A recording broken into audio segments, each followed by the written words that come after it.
మనవళ్ళు మునిమనవళ్ళు తిన్న తరగని ఆస్తిని సంపాదించాడు. అమెరికా నుంచి ఇండియా దాకా అమెజాన్ను బ్రాండ్లా తీర్చిదిద్దాడు. ఒకరోజు వ్యాపారానికి కోట్లొచ్చి పడతాయి. అంత డబ్బుతోనే ప్రపంచ కుబేరుల్లో టాప్ 10లో జెఫ్ బెజోస్ ఉన్నారు.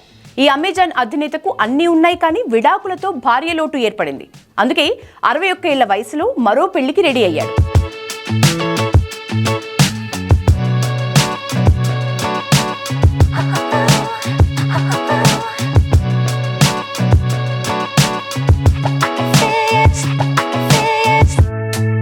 ప్రపంచంలోనే రెండో అత్యంత సంపన్నుడు, ప్రముఖ ఈ-కామర్స్ దిగ్గజం అమెజాన్ వ్యవస్థాపకుడు జెఫ్ బెజోస్ మరోసారి వివాహ బంధంలోకి అడుగుపెట్టబోతున్నారు.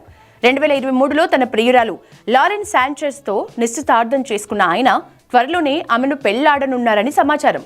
ఈ వేసవిలో ఇటలీలో వీరి వివాహ వేడుక అంగరంగ వైభవంగా జరగనుంది.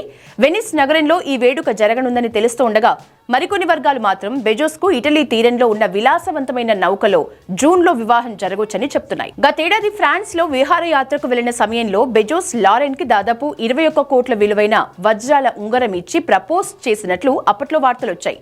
54 ఏళ్ల లారెన్ శాంచెజ్ గతంలో జర్నలిస్ట్గా పనిచేశారు. ప్రస్తుతం ఆమె పలు దాతృత్వ కార్యక్రమాల్లో చురుకుగా పాల్గొంటున్నారు.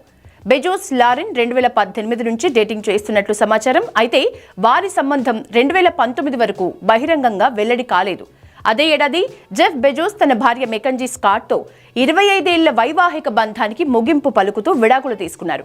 వారికి 4 పిల్లలున్నారు. లారెన్తో తన బంధం అధికారికంగా వెల్లడించే వరకు బెజోస్ విడాకుల ప్రక్రియ పూర్తి కాలేదు. మరోవైపు లారెన్ శాంచెజ్ కు గతంలో ప్యాట్రిక్ వైట్సెల్తో వివాహం జరిగింది. వారికి 2 పిల్లలున్నారు. అంతేకాకుండా ఆమెకు మాజీ NFL ఆటగాడు టోనీ గోంజలెస్తో ఒక కుమారుడు కూడా ఉన్నాడు. ప్రస్తుతం ప్రపంచవ్యాప్తంగా ఈ జంట వివాహంపై చర్చ జరుగుతోంది. ఇటలీలోని అత్యంత రమణీయమైన ప్రదేశాల్లో ఒకటైన వెనిస్లో లేదా ఆయన విలాసవంతమైన నౌకలో వీరి వివాహం ఎలా జరగనుందో చూడటానికి అభిమానులు ఆసక్తిగా ఎదురుచూస్తున్నారు.